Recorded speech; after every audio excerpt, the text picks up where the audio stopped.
Welcome to Tart Words. I'm your host, Linda Hengerer, and I'm a writer, a reader, and a baker. I talk to writers about their latest book and what inspires them, chat with fellow author Suzanne Fox about what writers can learn from reading their favorite authors, and share fast and easy recipes for anyone looking for a sweet treat. Join me as I share Tart Bites, Tart Thoughts, and Tart Words. Today I'm speaking with Tracee de Hahn. Tracee is the author of classic tales of intrigue and suspense published by Minotaur Books. Swiss Vendetta was inspired by her years in Switzerland. A Well-Timed Murder probed the heart of the Swiss watch industry. She is the National Membership Liaison for Sisters in Crime. Find her at www.traceedehahn.com. Sign up for her newsletter, buy a book, and follow her on social media at her website.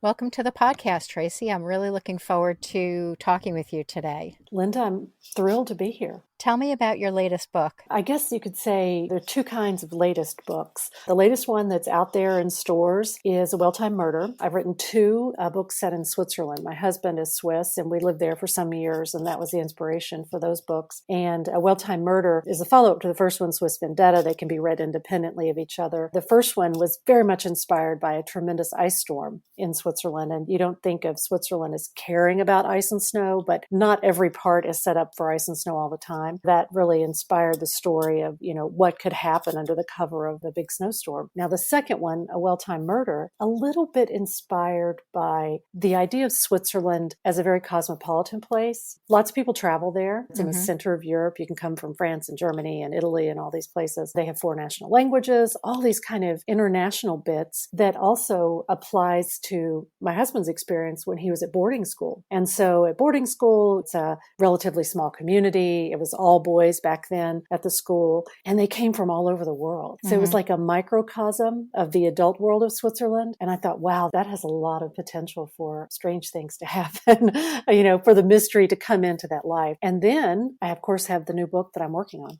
Do you want to talk a little bit about that? So the book said, for me, place is so important. My educational background is in 2 things. I have an undergraduate degree in architecture, and I think that solidified my notion of place as being very important. I always loved to travel. My graduate work later was done in history, European history. So a little bit of those things coming together, definitely in Swiss Vendetta, looking at a place where I had lived, a place that was very intriguing to me, a place that was familiar because I'd gotten to know it, but also was the other because I was new to it. And I think that's interesting when you write, because when I wrote Swiss Vendetta and A Well-Timed Murder, I knew what was unique and fascinating to me as this, quote, outsider in a foreign world. I feel that when I wrote about it, I knew the little things that would come out as something that really characterized the place, kind of summed it up, encapsulated it, because I knew what had stood out to me in my time there. Now, the book I'm working on right now is set in Kentucky at a distillery. I like to say I'm from Kentucky. I don't know if you have this problem, but I was born in one state, lived most of my life in another. So I'm always hesitant to say my home state because I don't want to leave out Missouri, which is where I was born. But I lived most of my life in Kentucky, including years after college, in fact, until we moved to Europe. And so it's set in a place that's so incredibly familiar to me. And it has actually been a little bit more of a challenge to write, because when you know something really well, you don't have to think about it. Right. And so writing this, I had to say, what would reinforce the idea and the place of Kentucky, picking out the things that reinforce what we think we know and that are true about a culture or a place, and then adding in the other detail. And when I wrote my first draft of the book in Kentucky, I just kind of assumed people knew it. And I had to go back and say, no, you need to layer in. What does it feel like to be in Kentucky in spring? How do people talk? How do they dress? What are the kinds of activities they do? So it's been a different kind of challenge, but a lot of fun.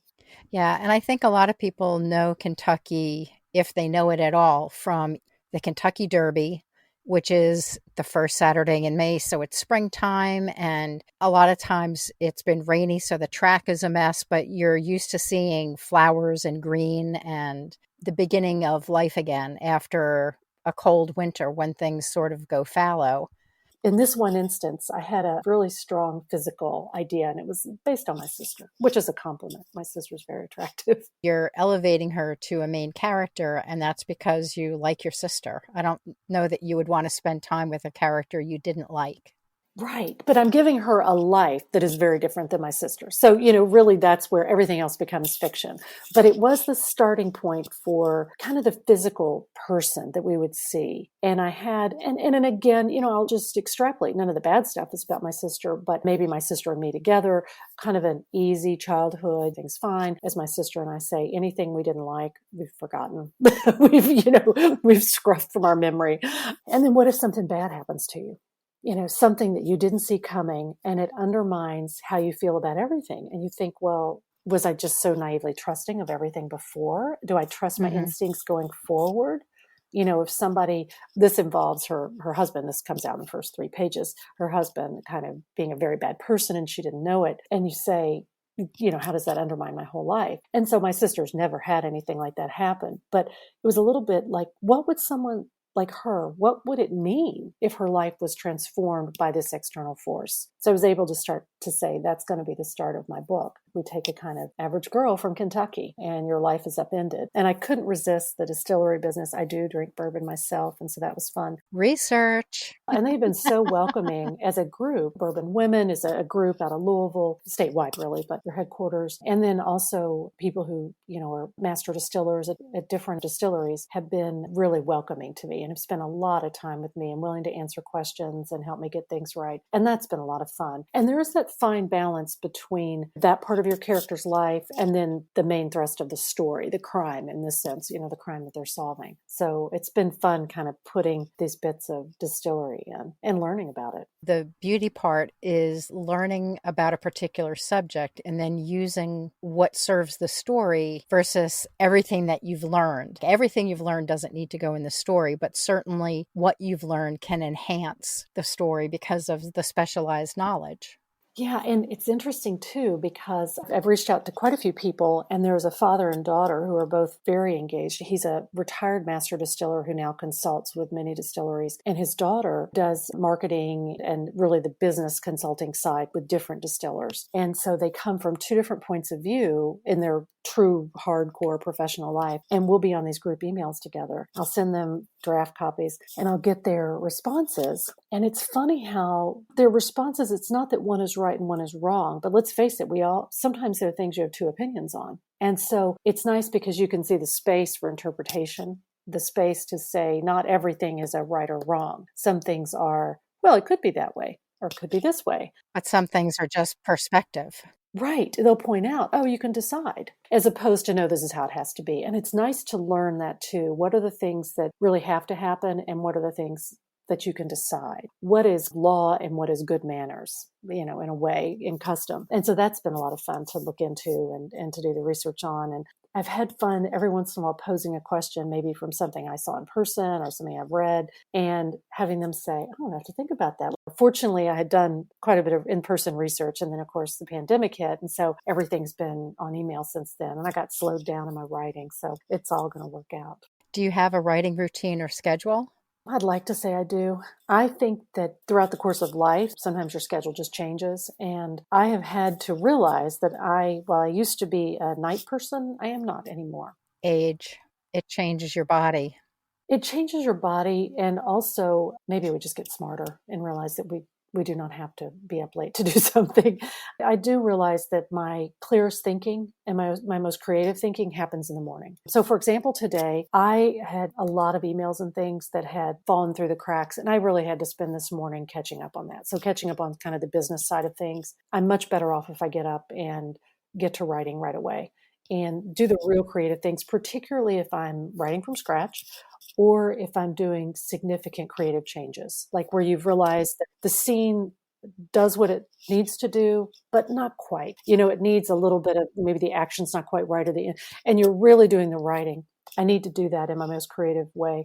Now I can do editing, fine-tuning later in the day, and I can certainly push that into the night. So I can push into the night the things where I'm reading for repeated words or doing that kind of editing. That's not the big, deep, what is my character thinking? Do you outline? Outlining is another fascinating question. I am a half and half person. If I were just to sit down and say I'm going to write a book, it would go places. And then the problem is I would get too committed to some of those decisions without taking a step back. So I do a much better job if as I think about a character or a story, I start to write these things down. Because as you know, you think about it, you think this is the best idea since creation. 50 seconds later, you'll have no idea what that idea was. So you have to write it all down. And so once I've written everything down, like my character, my place, what I think the crime is, why the crime should be that, I put it out. And I used to do it on a wall and take note cards, or I have a big table now. And I'll say, this is something that has to happen early. This is something that has to happen late.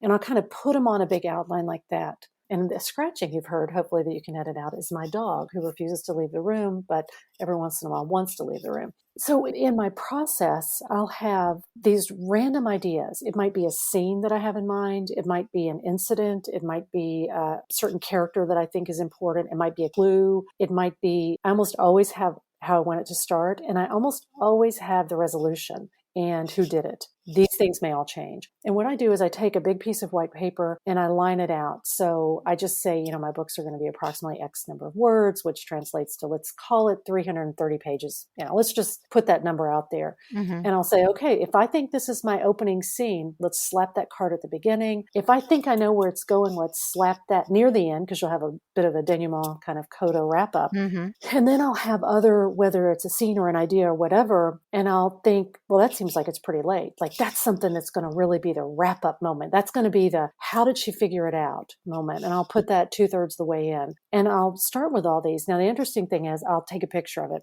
and I'll work. Now, when I think I have what would be like the first 10 or 15%, in other words, the first couple of scenes, I'll start writing because, you're so eager to start. I could never wait. And I'm not someone, I think Elizabeth George is famous for detailing every single thing that's going to happen in that book and then writing it. That's a different kind of brain process for me. And so I find that as I write, new ideas come. And I think you see things, it might even be a turn of phrase that you write and you go, oh, that could be interpreted two different ways. Oh, interesting. What if it's interpreted the other way? And it takes us, is it on a red herring? Is it to an opening of another plot line? So I like to leave that for myself. I don't know if you do this, but as you're writing, sometimes you think, oh my gosh, this is going to lead to X. And I'll stick that on a note card. And I'll think, yeah, this has to happen in the next chapter, or this has to happen wait, I have to wrap this up down the book. And I have been my most successful when I've used that process. It's a little bit of an outline, but it's also always kind of leaving the space. And so I'll look back at that picture. I did this the other day preparing to teach a class on showing outline. Part of it was showing outlines and things. And I could look back at an early photograph of my quote outline. Mm-hmm. And I can say, well, there are 15 cards up there. And 10 of them got tossed. Mm-hmm. Now, 5 of them were replaced with something very similar, like a more highly refined part of that idea. But some of them just, in the end, fell by the wayside. But that's okay, because you never know which are going to be the ones that should fall by the wayside until you get going. So that's my kind of outlining, not outlining process. I tried to do more outlining, actually, for the book I'm working on now. I think it was for me, it was a big mistake because I was able to go through and write it all, but it almost felt too complete so that I didn't feel the same opening to say, no, that's not how that should be. It felt like, well, it is how it should be because I know it's going to come next and next and next. So I think in my revision, I had to really kind of strip away that mentality and say, let's just pretend like you're not wedded to every single thing that happens and then figure out what should go away. So I'm going forward, I'm always going to keep a little bit more of that flexibility. I think that the way my mind works, as I write, I'm generating the ideas that'll be more useful later than if I just sat down and said, what would those ideas be? Right. Do you have a creative outlet that plays into your writing or gives you a creative respite? Interesting question after this very strange year. I probably have too many creative outlets in a way, which is the reason I was able to fill my year without actually being very productive writing with all my other creative outlets. I've always enjoyed painting and so many other things like that. I think that one of the most important things is to have a creative outlet that you can dip into and get out of very quickly. I find that technically, I think I really don't like to garden. I'm not someone who says, oh, the joy of the soil, and I'm not an outdoorsy person. But it's a great thing to go out and, even sweat a little bit, be outside, fresh air, doing something that suddenly I can say, oh my gosh, this is how to fix that problem. Take off my gloves, go inside and get to work. Mm-hmm. And I found that your mind roams very free, I think, when you're in an outside situation. That's why a lot of people go on long walks, and baths work the same. Create a block, go take a bath. The second you're comfortable in a hot bath, particularly if you use some sort of like expensive or exotic bath oil or something, that's exactly the moment you'll have to jump out and get to work. I mean, it's like it freezes. It's like, but I can't. No, you have to. You have to do it now. Right, because you'll forget it if you don't. So I have found that it is, you can obviously start doing things that just lead to more time spent away from the desk. And then you can also spend times giving your mind a moment to rest. And so I think taking that break and doing household tasks, you're down the rabbit hole. Because let's face it, even if you hate the household task, at least it feels productive. You know you should be doing it, and you will not get back to your writing. I think if I do something like needlepoint for 15 minutes, it's like, don't even leave the office. Just sit there and do this and let your mind roam. And you say, okay, now I figured out my problem. For me, I go outside, garden for a few minutes, pull a few weeds, probably because I'm not that into it. I'm like, oh, wait a minute, I have a good idea, and I can run right back inside. Fresh air never hurt anybody.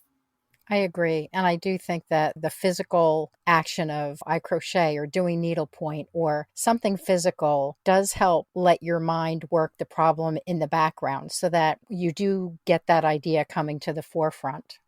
Yes. And I think we have to let our minds have a little bit of a break to follow some possibilities. Your mind works so fast when you're not having to speak or write the words. And I think you're just churning through different possibilities, different outcomes, different solutions. And then always having that notebook so that if you can't, you've got to write it down right then. And I've gotten better about taking notes on my phone or even dictating on my phone because I realize I'll forget about it. And sometimes it is a really good idea. It might just be a line of dialogue. Mm-hmm. Might be the transition line. Right. That lets your main character move to the next point. Like, how am I going to introduce that or cut off the other avenue? And so, for example, painting is a little bit different. You kind of got to cover up your paint and take care of it all. And so for me, that's not a very good kind of quick respite. It feels like a different kind of commitment. Right. Well, I think this was really terrific, and I've enjoyed talking to you today. Where can readers find you? Well, they can, of course, go to my website and, of course, Amazon and Barnes & Noble and all those places. And I'm pretty much everywhere under my name, Tracee de Hahn, which is such an unusual spelling that there's only one me. It's not like, finding Jane Smith online. So TraceeDehahn will take you to my website and then anywhere you buy books. And Swiss Vendetta is also out in audio and paperback. And hopefully I'll have news coming in the next months about books set in Kentucky. And that'll be fun. And of course, I'll post that on my website and social media and places like that. Thanks so much for coming on the podcast, Tracee. This was really interesting, and I look forward to reading your stories. Thank you, Linda. Thanks for having me, and thank you, everyone out there listening.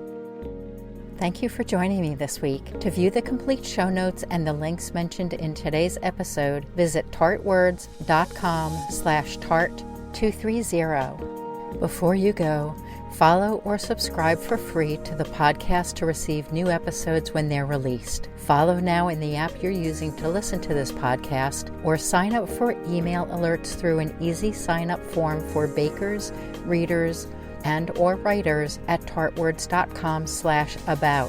Thank you again for joining me, Linda Hengerer, for this episode of Tart Words.